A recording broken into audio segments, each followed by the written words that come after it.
Hi friends, இந்த வீடியோவில் இப்போ ட்ரெண்டிங்காக இருக்கிற பீகாக் பேட்ச் ஒர்க் வந்து நம்ம அலிகேட்டர் கிளிப் வச்சு எப்படி பண்ணலான்னு பார்க்கலாம். ஸோ இதுக்கு பார்த்தீங்கன்னா 1.5 இன்ச் எம்டிஎஃப் போர்டில் கோல்ட் கலர் பெயிண்ட் பண்ணி வச்சுருக்கேன். அண்ட் இதுக்கு நமக்கு தேவையான அந்த பீகாக் வந்து நான் வந்து லைட்டாக நமக்கு மட்டுமே தெரிகிற மாதிரி ஒரு அவுட்லைன் வந்து பென்சிலில் மார்க் பண்ணி வச்சுருக்கேன். பின்னாடி பார்த்தீங்கன்னா ஒரு 4 சென்டிமீட்டர் அலிகேட்டர் கிளிப்பை வந்து நான் B7000 வந்து க்ளூ வச்சு அப்ளை பண்ணியிருக்கேன். இப்போ இதுக்கு வந்து நம்ம எடுக்கிறது பார்த்தீங்கன்னா இந்த பிளெயின் கோல்டன் கலர் ஜர்தோசி தான் நான் எடுத்திருக்கேன். இப்போ வந்து அந்த அவுட்லைனுக்கு நம்ம என்ன பண்ண போகிறோம், B7000 க்ளூவை யூஸ் பண்ணி கரெக்டாக ஒரு அவுட்லைனுக்கு நீங்கள் வந்து க்ளூ வந்து அப்ளை பண்ணிக்கோங்க.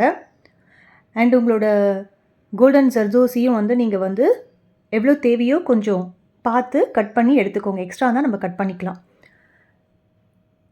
இந்த கர்வ்ஸ்லாம் நீங்கள் பண்ணுறப்ப கொஞ்சம் ட்ரிக்கியாக இருக்கும். ஸோ பார்த்து பொறுமையாக அந்த க்ளூ மேலே கரெக்டாக நம்ம வச்சு ப்ளேஸ் பண்ணோம்னா கரெக்டாக ப்ளேஸ் ஆகிடும். ஏதாவது ஒரு டூத் பீக்கோ இல்லை இந்த மாதிரி நம்ம க்ளூவோட கேப் இருக்குது பார்த்திங்களா, இந்த மாதிரி ஷார்ப்பாக ஏதாவது இருந்ததுன்னா நீங்கள் அந்த மாதிரி யூஸ் பண்ணி அதை கரெக்டாக அலைன் பண்ணிக்கலாம். ஏன்னா நம்ம கை வைக்கிறப்ப என்ன ஆகும்னா நம்ம அந்த க்ளூ வந்து கையில் ஸ்டிக் ஆகிட்டே இருக்கும். ஸோ கிட்ட வரப்போ கரெக்டாக அளவு பார்த்து நம்ம கட்டுற வச்சு நம்ம கட் பண்ணி எடுத்துக்கலாம். எடுத்துகிட்டு இதை வந்து கரெக்டாக அலைன் பண்ணிடலாம். இதில் வந்து நான் கோல்டன் கலர் ஜர்தோசி வந்து யூஸ் பண்ணியிருக்கேன். இதில் வந்து இது ஆப்ஷனல். நமக்கு வந்து நிறைய ஆரி ஒர்க்கில் பார்த்திங்கன்னா நிறைய கலர்ஸ் இருக்கும். ஸோ நம்ம இஷ்டம் தான், நம்ம என்ன கலர் வேணாலும் போட்டுக்கலாம். பாருங்கள், இது வந்து அதோட விங்ஸ் இருக்கிற மாதிரி நம்ம பண்ண போகிறோம். ஸோ அதுக்கும் தேவையான அளவுக்கு கரெக்டாக எடுத்துட்டு வச்சுட்டு நீங்கள் வந்து க்ளூ மேலே வச்சுட்டு கரெக்டாக மைல்டாக ஒரு ப்ரெஸ் கொடுத்தீங்கன்னா உங்களுக்கு அந்த ஷேப் அழகாக வந்துடும் ஜர்தோசி. ஆனால் ஜர்தோசியில் பிடிச்சி எதுவும் இழுக்காதீங்க, ஸ்ட்ரெச் ஆகிடும். அதனால் அதை கேர்ஃபுல்லாக ஹேண்டில் பண்ணுங்கள், ஜென்டிலாக ஹேண்டில் பண்ணுங்கள். பாருங்கள், இங்கே நான் வந்து ஒரு மிஸ்டேக் பண்ணியிருக்கேன்.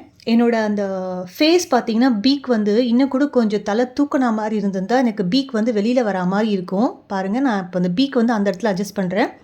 ஸோ நீங்கள் அடுத்த வாட்டி ட்ரா பண்ணுறப்ப ஃபேஸ் கொஞ்சம் தூக்குனாப்பில் பண்ணிங்கன்னா பீக் வந்து கரெக்டாக வரும். இதை வந்து நம்ம ஹேர் பேண்டுக்கும் நம்ம யூஸ் பண்ணலாம். பின்னாடி இந்த அலிகேட்டர் கிளிப்புக்கு பதிலாக நம்ம ஹேர் பேண்டோடதும் நம்ம அட்டாச்சர் போட்டு நம்ம பண்ணலாம். இன்னொன்று, இதையே நம்ம வந்து ப்ரூச்சுக்கும் யூஸ் பண்ணலாம். ப்ரூச்சோட பின்னாடி அந்த சேஃப்டி பின் டைப்பில் இருக்கும் பார்த்திங்களா, அதையும் நீங்கள் ஸ்டிக் பண்ணிங்கன்னா இது அப்படியே நம்ம ப்ரூச் பின்னுக்கும் நம்ம யூஸ் பண்ணிக்கலாம். இன்னொன்று, ஹேர் ஆக்சசரி நம்ம வந்து யூபின் வச்சு கனெக்ட் பண்ணிங்கன்னா நம்ம தலையில் வந்து இது வந்து அப்படியே நம்ம ப்ரெஸ் பண்ணுற மாதிரி இருக்கும். இன்னொன்று வந்து ஊக் டைப்பில் நம்ம இப்போ ட்ரெண்டிங் இருக்குது பார்த்திங்களா, பில்லை ஜட பில்லை மாதிரி. ஸோ அதுக்கு நீங்கள் யூபின் வச்சு கொஞ்சம் ஃபோல்ட் பண்ணி பண்ணிங்கன்னா அதுவும் நம்ம பண்ணலாம். ஸோ எல்லாமே நம்மளோட சாய்ஸஸ் தான், நமக்கு எப்படி வேணுமோ அந்த மாதிரி பண்ணலாம். அண்ட் இப்போ இங்கே பார்த்தீங்கன்னா எனக்கு ஓரளவுக்கு ஒரு 10 மினிட்ஸ் விட்டு நான் ட்ரை ஆகிடுச்சு. இப்போ நான் உள்ளே வந்து உங்கள் கிட்டே சீக்வென்ஸ் இருந்ததுன்னா நீங்கள் சீக்வென்ஸ் வந்து ஒன்று மேலே வச்சு அடுக்கலாம். இப்போ நான் என்ன பண்ண போகிறேன்னா, ஒரு சேஞ்சுக்காக நம்ம சுகர் பீட்ஸ் கோல்டன் இருக்குது பார்த்திங்களா, அதை வந்து நான் எடுத்து அந்த நெக் ரீஜன் ஃபுல்லாக நான் வந்து ஃபில் பண்ண போகிறேன். பாருங்கள், இது கொஞ்சம் ட்ரிக்கியாக தான் இருக்கும், கொஞ்சம் பார்த்து ப்ளேஸ் பண்ணணும். அண்ட் இதில் வந்து நான் எப்படி பண்ணியிருக்கேன்னா நிற்க வச்சுருக்கேன், படுக்க வைக்கல. ஹோல் தெரிகிற மாதிரி நான் வைக்கல, உங்களுக்கு நான் காமிக்கிறேன். ஸோ க்ளூ அப்ளை பண்ணிவிட்டு முதல்ல அவுட்ரு ஏரியாலெல்லாம் நீங்கள் கவர் பண்ணிகிட்டே வந்தீங்கன்னா உங்களுக்கு அந்த கரெக்டாக அவுட்ரு ரீஜனில் வந்து நமக்கு வந்து ஒரு லைன் அழகாக வந்துடும். அது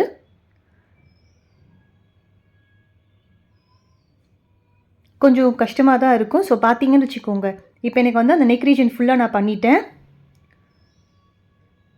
பாருங்கள்,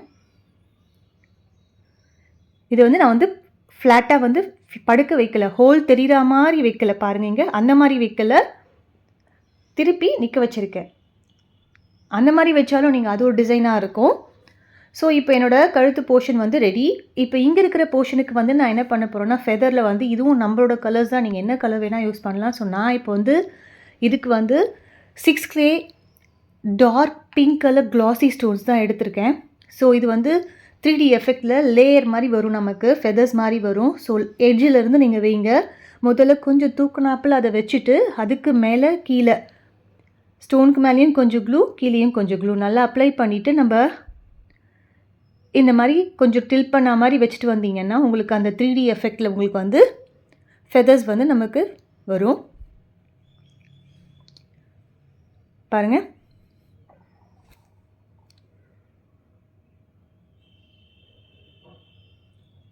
இது வந்து நான் க்ளாஸி எடுத்திருக்கேன்.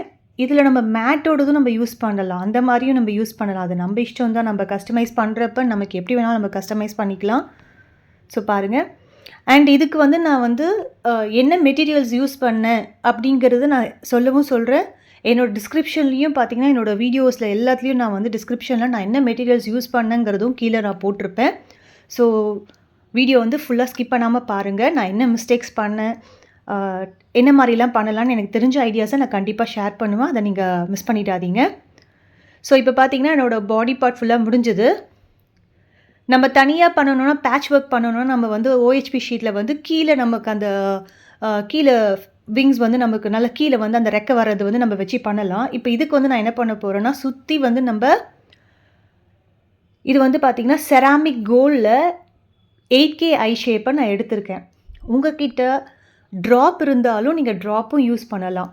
இப்போ நான் வந்து செராமிக் கோல்டு எடுத்திருக்கேன். இதே இந்த கோல்டுக்கு பதிலாக நமக்கு வந்து ஃபெதர்ஸ் வந்து உங்களுக்கு வந்து நல்ல ஒரு டார்க் ப்ளூ இல்லை டார்க் க்ரீன் கூட நீங்கள் வச்சு பண்ணலாம். அதுவும் இன்னும் நல்லா எஃபெக்டிவாக இருக்கும். இப்போ நான் இதில் என்ன ஐடியா பண்ணேன்னா, இந்த மாதிரி சுற்றி வச்சுட்டு இதுக்கு மேலே டார்க் ப்ளூவும் டார்க் க்ரீனும் வந்து நான் வந்து ஸ்டோன்ஸ் வந்து மேலே வந்து 3D எஃபெக்டில் வைக்கலான்ட்டு இப்போ ஹைக்கு வந்து என்ன பண்ணியிருக்கேன்னா 3 mm ரெட் கலர் குந்தன் ஸ்டோனை தான் நான் வந்து கண்ணுக்காக வச்சு ஃபிக்ஸ் பண்ணியாச்சு. அண்ட் இப்போ என்ன பண்ண போகிறோன்னா, அந்த செராமிக் கோல்டோட அந்த 8K ஐ ஸ்டோனுக்கு மேலே 3 mm க்ரீனும் டார்க் க்ரீனும் 3 mm ரவுண்ட் டார்க் ப்ளூவும் நான் மாற்றி மாற்றி வச்சுட்டு வர போகிறேன். இங்கே பார்த்தீங்களா? அண்ட் எனக்கு இது கரெக்டாக ஈவனாக வருதான்றதுக்கு நான் வந்து எத்தனை செராமிக் கோல்டு வச்சுருக்கேன்னு செக் பண்ணால் எனக்கு கரெக்டாக ஈவன் நம்பரில் வந்தது. ஸோ அது கரெக்டாக வந்து எனக்கு ஆல்டர்னேட்டிவாக வந்தது. பாருங்கள் எப்படி இருக்குன்ட்டு. இதுவும் நம்ம ஆப்ஷன்ஸ் தான். இங்கே வந்து என்கிட்ட ரவுண்டு இருந்தது, ரவுண்டு வச்சேன். உங்ககிட்ட இதே வந்து சின்ன ட்ராப்பில் இருந்ததுன்னா அதுவும் வந்து நம்ம வைக்கலாம். இதுக்கு ஹேங்கிங்கும் வைக்கலாம். நான் பின்னாடி கை காமிச்ச மாதிரி பின்னாடி ஐபின் வச்சுட்டு நீங்கள் செயின்ஸ் வச்சு நீங்கள் ஹேங்கிங்கும் பண்ணலாம். நம்மளோட ஆப்ஷன்ஸ் தான். ஸோ ஹோப் இந்த வீடியோ உங்களுக்கு யூஸ்ஃபுல்லாக இருக்கும்னு நினைக்கிறேன். தேங்க்ஸ் ஃபார் வாட்சிங்.